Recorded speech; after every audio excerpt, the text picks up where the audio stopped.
से जीवन के हर पल का आनंद उठा लो। आज ही से मन की एक नई शांति पालो। समय आ गया बदलने का, समय आ गया कुछ करने का। अब उठा लो आनंद प्रतिदिन के जीवन का। इब्रानियों 4, 15 और 16 इन धर्मशास्त्रों के बिना पता नहीं मैं क्या करती। शायद यहां के लोगों ने इन्हें देखा है, मगर यदि नहीं तो तसल्ली के लिए तैयार हो जाइए। इब्रानियों 4 पद 15, क्योंकि हमारा ऐसा महायाजक नहीं जो हमारी निर्बलताओं में, अनीतियों में और परीक्षाओं में हमारे साथ दुखी ना हो सके। कहिए निर्बलताएं, कहिए अवगुण, वरन वो सब बातों में हमारी नाई परखा तो गया, तो भी निष्पाप निकला। पद 15 पर कृपया ध्यान दें। इसलिए आओ हम अनुग्रह के सिंहासन के निकट ही आओ बांध कर चलें। दोबारा देखिए, इसलिए आओ हम अनुग्रह के सिंहासन के निकट ही आओ बांध कर चलें कि हम पर दया हो और वो अनुग्रह पाए जो आवश्यकता के समय हमारी सहायता करे। तो वो क्या कह रहा है? ठीक है, यीशु आपकी निर्बलताओं को और दोषों को समझता है। वो समझता है कि हर दिन आप निष्पन्नता प्रकट नहीं करेंगे। हर दिन उठिए, उत्तम काम कीजिए, क्योंकि आपको प्रभु से प्रेम है। उससे अपनी भूलों के लिए क्षमा मांगिए। जब जरूरत आए हियाव बांध कर सिंहासन के निकट जाइए, धीरज से जाइए, विश्वास में जाइए और जो मांगना है उससे मांगिए। याकूब 1 पर चलिए। यहां जो उपस्थित हैं वे शायद प्रभु की इच्छा अनुसार चीजें नहीं पा रहे, क्योंकि वे साहस से मांगते नहीं। आप बहुत निर्बल प्रार्थनाएं करते हैं, जिससे मैं खाली प्रार्थना कहती हूं, परमेश्वर बस इतना कर दे, परमेश्वर बस मेरी इतनी सी मदद कर दे। कुछ दिन पहले लोग वेदी पर आते थे और प्रार्थना में कहने के लिए पूछते थे, क्या 2 चीज मांगना उचित है क्या? ये दुख की बात है, क्योंकि वे नहीं जानते जो मैं आज सिखा रही हूं। हर कोई इसे नहीं जानता। कुछ लोगों के लिए शायद एक स्मारक है और ये सुसमाचार है कि आप पहले सुन चुके, मगर इसे फिर से सुनना अच्छी बात है। मगर आज यहां कुछ लोगों के लिए और अवश्य दर्शकों के लिए बात यूं है जैसे आप तो मजाक कर रही हैं। मैं गलती करूं तब भी परमेश्वर से क्षमा मांग सकता हूं और वो अवश्य क्षमा करेगा। मेरे कार्य सही ना भी हो तब भी मैं साहस के साथ जा सकता हूं, कहा आपने जॉयस, साहस के साथ सिंहासन के निकट, और मैं बड़ी चीजें मांग सकता हूं। परमेश्वर बस इतना कर दे, बस यदि इतना ही प्रभु, बस एक बार जरा मदद कर दे प्रभु। नहीं, आप कहेंगे परमेश्वर तेरे मुंह पर मैं यहीं पड़ा रहूंगा हर दिन, दिन भर। मैं आत्मिक शूकर हूं, जो कुछ भी मिल सकता है मैं सब कुछ मांगने वाला हूं।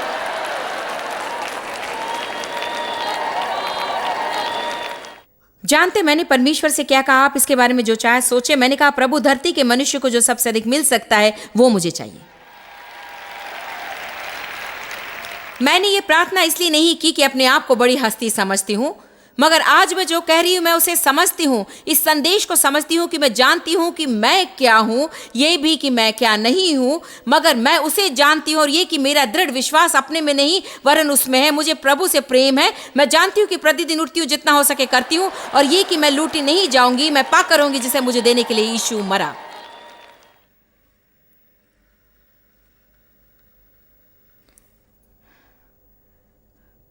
यहां ऐसा कौन है जो जानता है उसे और भी साहस के साथ प्रार्थना करनी चाहिए? तो आज ये आपके लिए है। मैंने प्रार्थना की 2-3 साल पहले विश्वास में। मैंने उस दिन प्रार्थना की जो मुझे एक पागल की प्रार्थना जैसी लगी। मैंने कहा, प्रभु कुछ ऐसा कर कि मैं इस धरती पर प्रत्येक मनुष्य की सहायता कर सकूं। अब सुनिए, मेरे मन ने कहा यह तो मूर्खता है, मगर मैं प्रार्थना करती गई। मैं बता नहीं सकती कि तब से हमारी टेलीविजन सेविकाई कैसे विस्तृत होती चली गई। ये तो हुआ एक विशाल विस्तार। हमने अभी हाल में एक स्टेशन जोड़ा है जिससे इंडिया में 50 करोड़ दर्शक मिले हैं। पता नहीं प्रभु मुझे कैसे धरती पर हर मनुष्य की मदद करने देगा। अच्छा होगा कि मैं बहुत कुछ मांगू और मुझे थोड़ा सा मिले, बजाय इसके कि थोड़ा सा मांगू और सारा मिल जाए।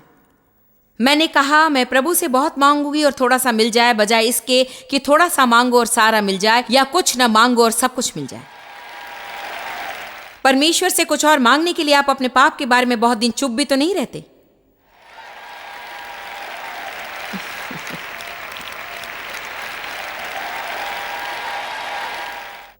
मैं वही प्रार्थना हर रात करती थी जब तक कि मैं वचन में ना आ गई, जो कि 26 साल पहले की बात है। मगर हर रात मैं प्रार्थना करती थी। मैं कहती, परमेश्वर मेरे पापों को क्षमा कर, मेरे पापों को क्षमा कर। यही सारी रद्दी हर रात को बताती थी। मैं कहती थी, परमेश्वर मुझे क्षमा कर। पता नहीं इसमें उसे इतनी देर क्यों लगती थी। लगता है मुझे पहले थक जाना था। मगर एक रात उसने मुझसे कहा, जॉयस मैंने तुम्हें पहली बारी क्षमा कर दिया।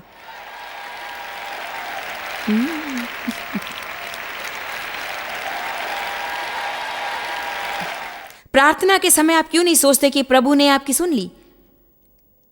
आप क्यों नहीं सोचते कि परमेश्वर सच्चा है? लगातार 25 दिन एक ही चीज मांगने की जरूरत नहीं।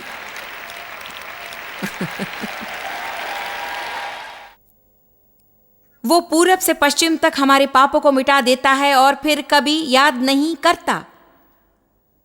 उसने कहा, मैंने तुम्हें पहली बार क्षमा कर दिया, अब तुम्हें अपने आप को क्षमा करना है।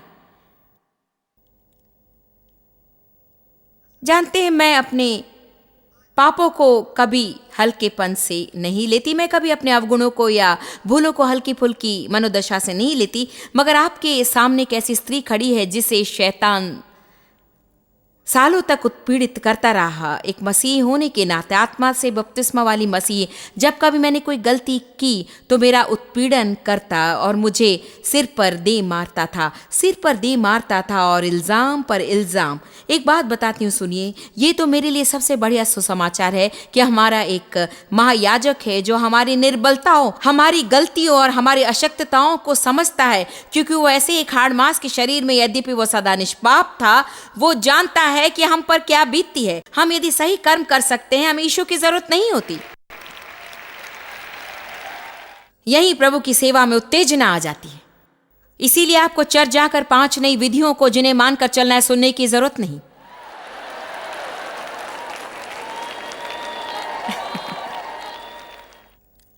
रोमियो 8:2, क्योंकि जीवन की आत्मा की व्यवस्था ने मसीह यीशु में मुझे पाप की और मृत्यु की व्यवस्था से स्वतंत्र कर दिया है। मुझे एक नई व्यवस्था मिली जिस पर मैं चलती हूँ। हृदय में पवित्र आत्मा की व्यवस्था, वो अगुवाई करता है, मार्ग बताता है और लगातार बताता है कि क्या करना है। इसी व्यवस्था में मैं जीती हूँ।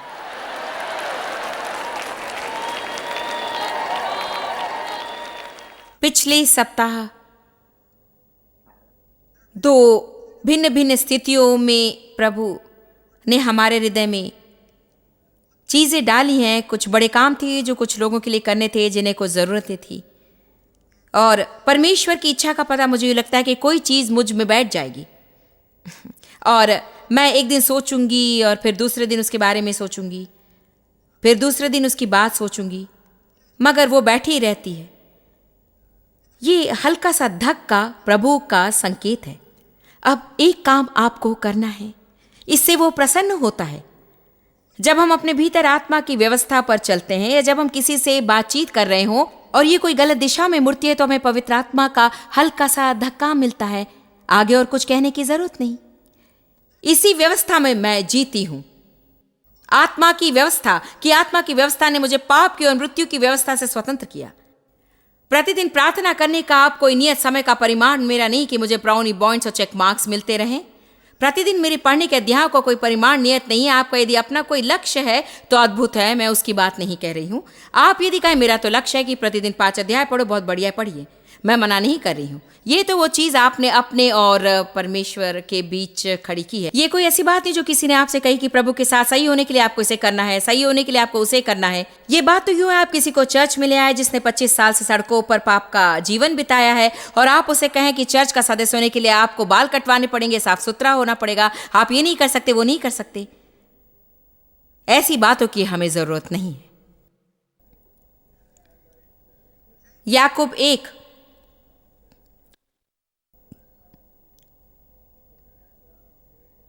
इसे कोई नहीं चाहता, क्योंकि कहता है जब परीक्षणों में से गुजरो तो खुशियां मनाओ।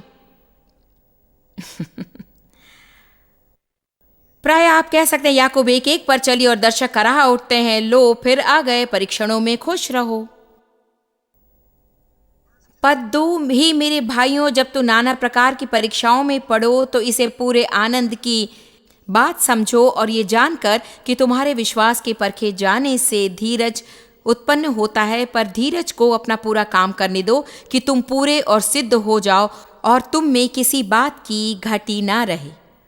अधिकांश समय जब हम फंस जाते हैं, सदा सर्वदा नहीं मगर कई बार इसलिए कि हमने कोई मूर्खता की है और शैतान के लिए द्वार खोल दिया है। पद 5 कहता है, पर यदि तुम में से किसी को बुद्धि की घटी हो तो परमेश्वर से मांगे जो सबको उदारता से देता है। विस्तृत बाइबल कहती है बिना उलाहना दिए और उसको दी जाएगी। वो यहाँ क्या कह रहा है? जब आप संकट में हो, चाहे अपनी भूल से खुद उसमें क्यों न गिरो, फिर भी आप प्रभु के पास जा सकते हैं और उससे छुटकारे की बुद्धि मांग सकते हैं और प्रभु आपकी मदद करेगा, और वो भी बिना उलाहना दिए या दोषारोपण किए। अन्य शब्दों में परमेश्वर हमारी भूलों को हमारे सामने नहीं रखेगा। हियाव बांध कर सिंहासन के निकट जाइए। बगल वाले से कही, हियाव से प्रार्थना कीजिए।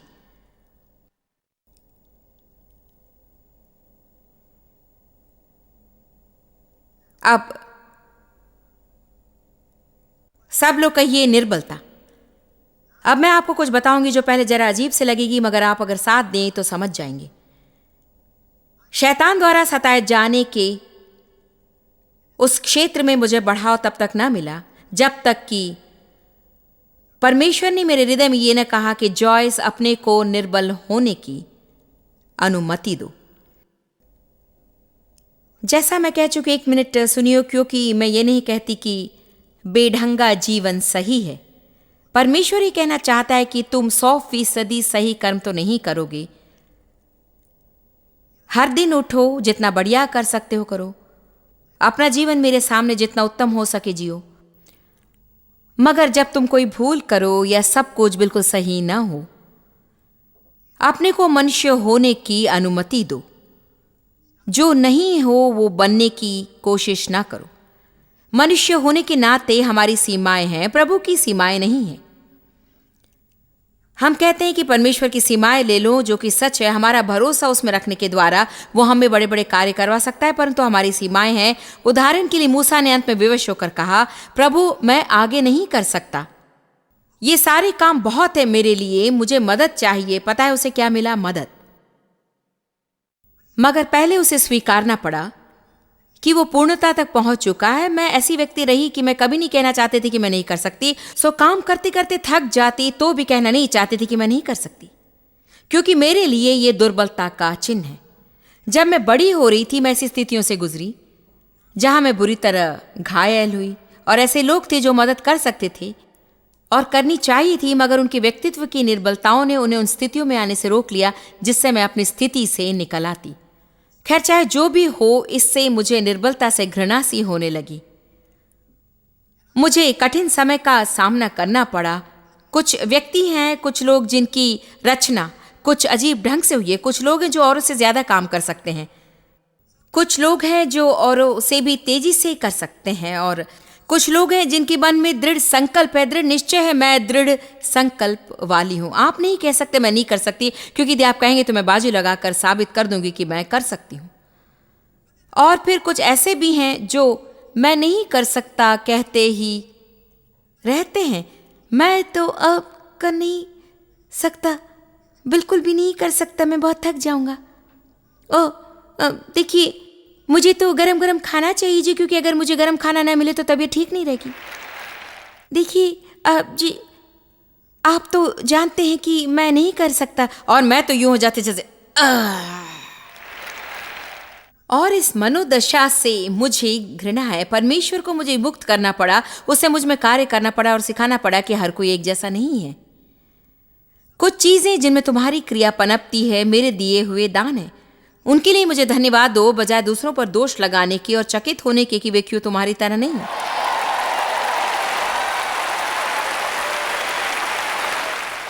डेव को और मुझे व्यवस्था के और संगठन के ऊंचे दान प्राप्त हैं, मगर हर किसी को इस क्षेत्र में ऐसे दान प्राप्त नहीं। मेरी एक बेटी है जिसे व्यवस्था में दान प्राप्त है, और फिर एक और है जिसका ये दान बिल्कुल तेज नहीं है और वो उस तरह होना भी नहीं चाहती, मगर ये शायद ऐसी कोई चीज है जिसके विरुद्ध उसे जीवन भर रहना पड़ेगा। एक के लिए एक स्वाभाविक है, उतना स्वाभाविक दूसरों के लिए नहीं है। अब मुझे प्रतीत है कि जिसका हमें दान हम सीख सकते हैं, जैसा कि मुझे दया का दान नहीं है, मगर दयालु बनना मैंने सीख लिया है। माने या ना माने, मुझे प्रबोधन का स्वाभाविक दान नहीं है, मगर लोगों को प्रोत्साहित करना मैंने सीख लिया है। मेरी सेक्रेटरी एक स्वाभाविक प्रबोधक है। मैं एक उदाहरण देती हूँ कि यह गुण कैसे प्रकट होता है जब ये दान के रूप में होता है या आप जानबूझकर काम में लाते हैं। कल रात जब मैं कार में बैठने जा रही थी, मीटिंग के बारे में सोचती हुई और प्रार्थना करती हुई, और सामने जो काम था उसकी पूर्ति के लिए भी सोचती जा रही थी। हम लोग उस स्त्री के निकट से होते हुए निकले और वो एक सुंदर बैगनी रंग का स्वेटर पहनी थी जो उस पर बहुत ही फबरा था, और मैंने सोचा ये तो बहुत सुंदर है। फिर मैंने सोचा इससे कह दूं, और फिर सोचा ओ नहीं, ऐसा नहीं कहना चाहिए। मैं आपसे सच कह रही हूं। और पीछे से मेरी सेक्रेटरी रोमैन की आवाज आई। उसने कहा, कितना सुंदर स्वेटर है, इसमें तो बहुत अच्छी लगती हो। मैंने सोचा लो, सामने ही है प्रबोधक।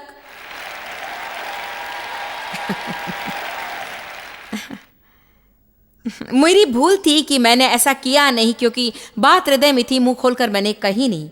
मुझे शायद कहने में बहुत ही कठिनाई होती, जबकि ना कहकर चुप रहने में उसे कठिनाई होती। और देखिए, मैं आज यहां प्रचार कर रही हूं और वो चुप है। मेरे कहने का तात्पर्य है कि हम सबके भिन्न भिन्न दान हैं। आमीन।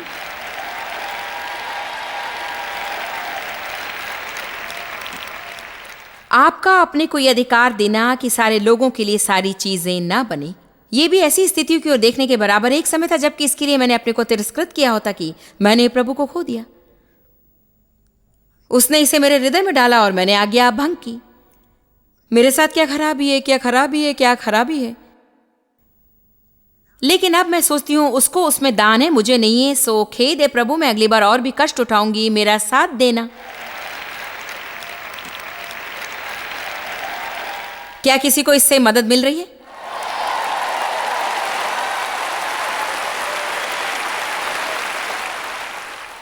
ये मत समझिए कि मैं आपको बेढंगा जीवन जीने की छूट दे रही हूं। प्रभु की आज्ञा भंग करते हुए मत सोचिए कि सब कुछ ठीक हो जाएगा। मैं इसकी बात नहीं कर रही हूं। आप ऐसे लोग भी नहीं कि वैसा काम करेंगे। आपको प्रभु से प्रेम है। जब हमें प्रभु से प्रेम है तो हम आगे बढ़ने से और उन्नति करने से अपने को रोक नहीं सकते। मैं प्रतिदिन बढ़िया से बढ़िया काम करना चाहती हूँ, मगर मुझे पता लगा कि यदि मैं आज बिता दूं, ध्यान से सुनिए, अगर मैं आज बिता दूं कल के दोष की सोचती हुई, तो आज प्रभु की सेवा के लिए मेरे पास समय नहीं। सो मैं अगले दिन पहुंचती हूँ और आज मैं कल की सोचकर परेशान हूं, तो अब ये दिन बिगड़ गया। फिर मैं इस दिन पहुंचती हूं और कल की बात सोचकर मैं आज परेशान हूं, तो आज का दिन भी गया। अंत में प्रभु ने कहा, मुझ पर एक कृपा करोगी? एक ही कृपा करो, तुम क्षमा मांग लो, तुरंत प्राप्त करो और आगे बढ़ो, क्योंकि तुम्हारे लिए मैंने ढेर सारे काम रखे हैं और तुम इस स्थिति में मेरा कोई काम नहीं कर सकती हो।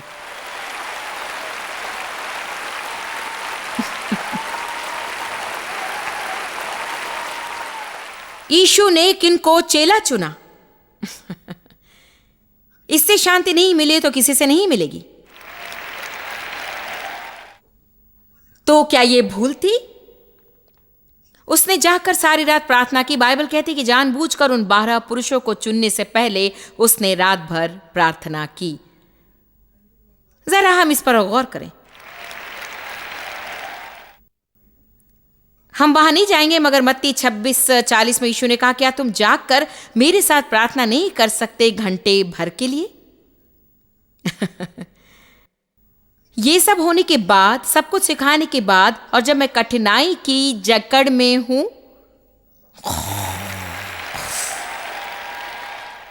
जानते बाइबल क्या कहती? शोक के कारण वे सो गए। जानते इसका अर्थ क्या है? वे उस स्थिति से निपटना नहीं चाहते थे।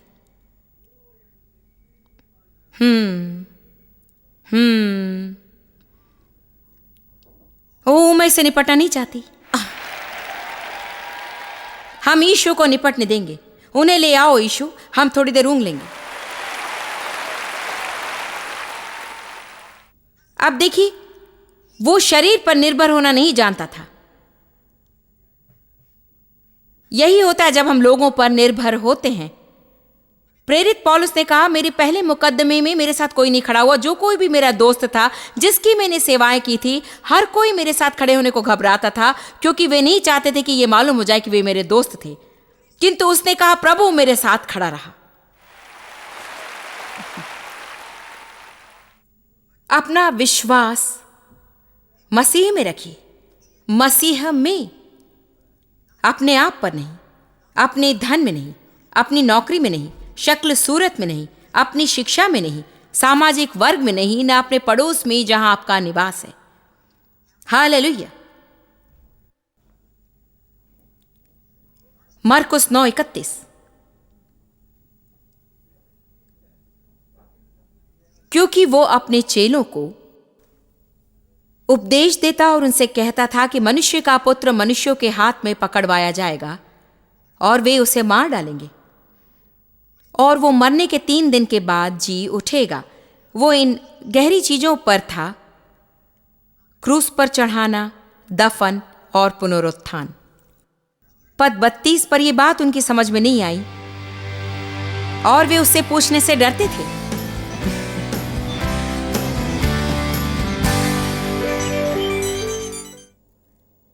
आज मैं आपको याद दिलाना चाहता हूं कि प्रभु को आपसे प्रेम है। हम सभी को इसे सुनना है, और सबसे मूलतः बात जो लोगों को समझनी है वो ये कि उन्हें प्रेम दिया गया और अपनाया गया है। इफिसियों 3:18-19 कहता है, सब पवित्र लोगों के साथ भली भांति समझने की शक्ति पाओ कि उसकी लंबाई, ऊंचाई और गहराई कितनी है, और मसीह के उस प्रेम को जान सको जो ज्ञान से परे है, कि तुम परमेश्वर की सारी भरपूरी तक परिपूर्ण हो जाओ।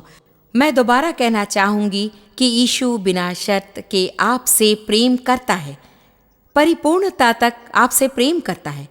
वो चाहता है कि आप अपने आप से संतुलित रीति से प्रेम करें, न कि स्वार्थी और स्वकेंद्रित प्रेम, लेकिन संतुलित प्रेम। जब आप अपने लिए प्रभु का प्रेम पाते हैं, तब उसका प्रेम आप में से होकर दूसरों तक पहुंचता है।